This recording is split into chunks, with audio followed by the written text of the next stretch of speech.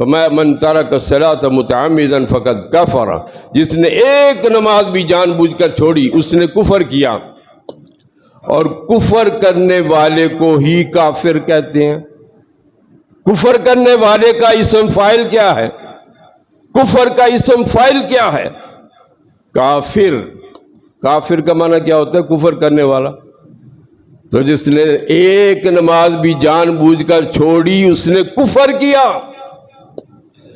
خدا نخواستہ ایک نماز چھوڑی ہے، اس کے بعد اس کو دوبارہ نماز پڑھنے کا، دوسری نماز پڑھنے کا موقع ہی نہیں ملا، پہلے ہی مر گیا، تو وہ تو کفر کی حالت میں مر گیا۔ ڈرنا چاہیے نا ہمیں ڈرنا چاہیے، ہمیں فکر کرنا چاہیے۔ روز محشر کے جانگ داز بود، اولین پرسش نماز بود۔ روز محشر سب سے پہلے نماز کے بارے میں پوچھا جانا ہے۔ یہ ایک حدیث پاک کا فارسی شعر میں ترجمہ کیا گیا ہے۔ تو گویا کہ یہاں پہ نماز فجر کو قرآن الفجر کہا گیا ہے۔ قرآن کیوں کہا گیا؟ مفسرین نے کہا کہ نماز فجر میں قرآن زیادہ پڑھا جاتا ہے۔ نماز فجر میں قرآن زیادہ پڑھا جاتا ہے، ویسے بھی عام نمازوں میں بھی قرآن زیادہ پڑھا جاتا ہے، تو قرآن کا تعلق چونکہ نماز کے ساتھ ہے، نماز کا ایک اہم جز قرأت قرآن ہے، سورہ فاتحہ ہے اور دوسری صورتیں، اس لیے اس کو قرآن الفجر کہا۔ نماز کی بجائے قرآن کا لفظ استعمال کیا، یعنی قرآن نماز کے لفظ کے لیے استعمال کیا گیا ہے۔ گویا کہ نماز کو قرآن کہا، قرآن نماز کے لیے استعمال ہوا لفظ قرآن الفجر۔ دوسرے ایک مقام پر نماز کے لیے ایمان کا لفظ استعمال ہوا، ایمان کا لفظ، نماز کے لیے ایمان کا لفظ۔ جب قبلہ تبدیل ہوا، یہ دوسرا پارہ پہلا ہی رکوع ہے سورہ البقرہ، بعض صحابہ جو بیت المقدس کی طرف نمازیں پڑھتے تھے، قبلہ تبدیل ہونے سے پہلے بیچارے وہ فوت ہو گئے۔ اب جو زندہ صحابہ ہیں ان کے ذہنوں میں یہ خیال آیا کہ وہ جو بیت المقدس کی طرف منہ کر کے نمازیں پڑھتے تھے ان کی نمازوں کا کیا بنے گا؟ اب قبلہ تو تبدیل ہو گیا۔ تو اللہ تبارک و تعالی نے یہ آیت نازل فرمائی، اس کا یہ جز وما کان اللہ لیضیع ایمانکم، اللہ تعالیٰ ان کی نمازوں کو ضائع نہیں کرے گا۔ یہاں صلاۃ کی بجائے ایمان کا لفظ استعمال کیا اللہ تعالیٰ نے، وما کان اللہ لیضیع ایمانکم، تو صلاۃ کو، نماز کو ایمان کہا گیا۔ یہاں اس آیت میں نماز فجر کو قرآن کہا گیا۔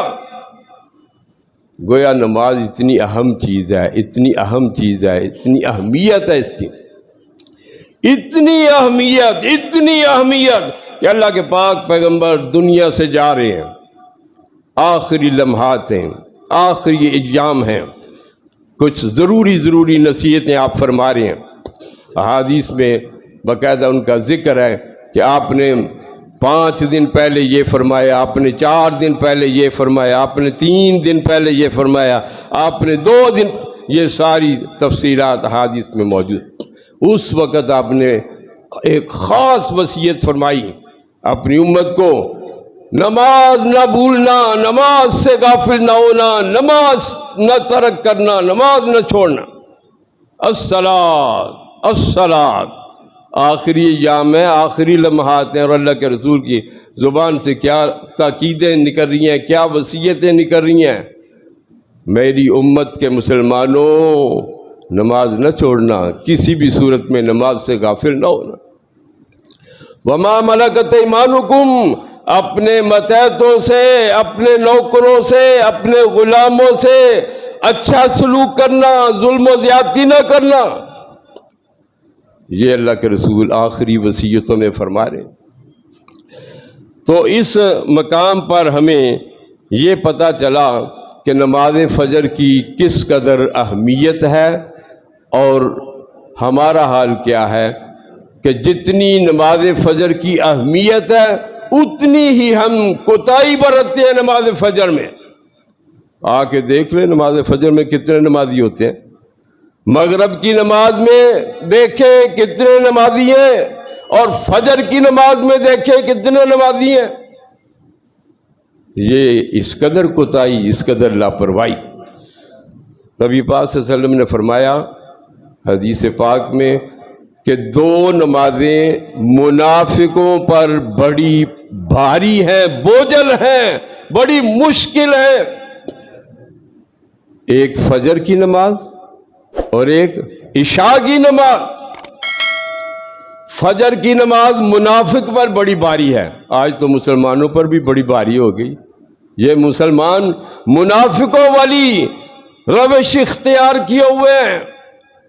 یہ مسلمان جو فجر کی نماز نہیں پڑھتے، فجر کی نماز میں مسجد میں نہیں آتے، یہ منافقوں والی روش اختیار کیے ہوئے ہیں۔ اللہ کے رسول نے فرمایا فجر کی نماز منافقوں پر بوجھل ہے، بھاری ہے، اور عشاء کی نماز بھی منافقوں پر بھاری ہے۔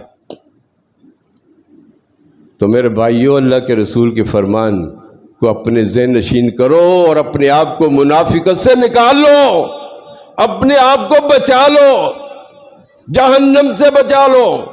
فرمائے ان دو نمازوں کے چھوڑنے کی وجہ سے جہنم میں جا پڑیں گے، جہنم میں جا پڑیں گے۔ منافقوں کا جو ذکر کیا، اور منافقوں کے بارے میں فرمایا کہ وہ جہنم کے نچلے گڑھے میں ہوں گے۔ منافق جہنم کے نچلے گڑھوں میں ہوں گے، یعنی ان کو شدید عذاب ہوگا، سخت عذاب ہوگا۔ اور جب ان کے اجر کی بات آئی، ان کے ثواب کی جب بات آئی، تو نبی پاک صلی اللہ علیہ وسلم نے ارشاد فرمایا کہ جو بندہ فجر کی نماز جماعت کے ساتھ پڑھے گا اس کو اتنا اجر ملے گا جتنا کوئی آدھی رات نفل پڑھتا رہے، آدھی رات نماز میں مصروف رہے، جتنا اس کو اجر ملے گا اتنا اس شخص کو اجر ملے گا جو فجر کی نماز جماعت کے ساتھ پڑھ لے گا۔ یہ ثواب کی ہے، اجر بھی بتایا اللہ کے رسول نے، فائدہ بتایا، اور فرمایا جو عشاء کی نماز جماعت کے ساتھ پڑھے گا اس کو بھی آدھی رات کی عبادت کے برابر ثواب ملے گا۔ تو گویا جس نے دو نمازیں فجر اور عشاء کی جماعت کے ساتھ پڑھ لی اس کو پوری رات کی عبادت کے برابر ثواب مل جائے گا۔ یہ کتنی آسانی ہے، کتنا فائدہ ہے، ان دو نمازوں کو جماعت کے ساتھ پڑھنے کا کتنا فائدہ ہے، کتنا فائدہ۔ ہمیں یہ باتیں سن کر ایک کان سے سن کر دوسرے سے نکال نہیں دینا چاہیے، بلکہ ان کو ذہن نشین کرنا چاہیے۔ اس لیے ذہن نشین کریں، دلوں کے اندر ان کو جگہ دیں، راستے کریں کہ ہم نے ان پر عمل کرنا ہے۔ یہ جو ہم نے سنا ہے اللہ کا فرمان، اللہ کے رسول کا فرمان، اس پر ہم نے عمل کرنا ہے۔ اس لیے سنا کرو اللہ رسول کے فرامین، اس لیے سنا کرو کہ ہم نے عمل کرنا ان پر، کیونکہ عمل کے بغیر تو چارہ ہی کوئی نہیں ہے۔ قرآن میں اللہ تعالیٰ نے نبی پاک کو حکم دیا کہ خود بھی نماز پابندی سے پڑھو، اپنے گھر والوں کو بھی نماز پابندی سے پڑھاؤ۔ یہ گھر والے کون ہیں؟ نبی پاک کے گھر والے کون ہیں؟ اہل بیت جن کو کہتے ہیں نا، اہل بیت نبی کی بیویاں ہیں، نبی کی اولاد، وہ جو بیٹی سے اولادیں ہیں، گویا کہ وہ اہل بیت ہیں۔ تو اللہ نے حکم دیا کہ خود بھی نماز پابندی سے اور اپنے گھر والوں کو بھی نماز پابندی سے پڑھاؤ۔ یہ گھر کے سربراہ کی ذمہ داری ہے کہ وہ اپنے گھر والوں کو نماز پڑھائے، اور جب وہ خود ہی نہیں پڑھے گا تو گھر والے کیسے پڑھیں گے؟ جب وہ خود ہی نہیں پڑھے گا تو گھر والے کیسے پڑھیں گے؟ اس لیے اپنے آپ کو نماز کا پابند بناؤ، یہ نہیں کہ رمضان آیا تو نماز شروع کر لی، رمضان چلا گیا تو نمازیں چھوڑ دی۔ یہ کیا مذاق ہے؟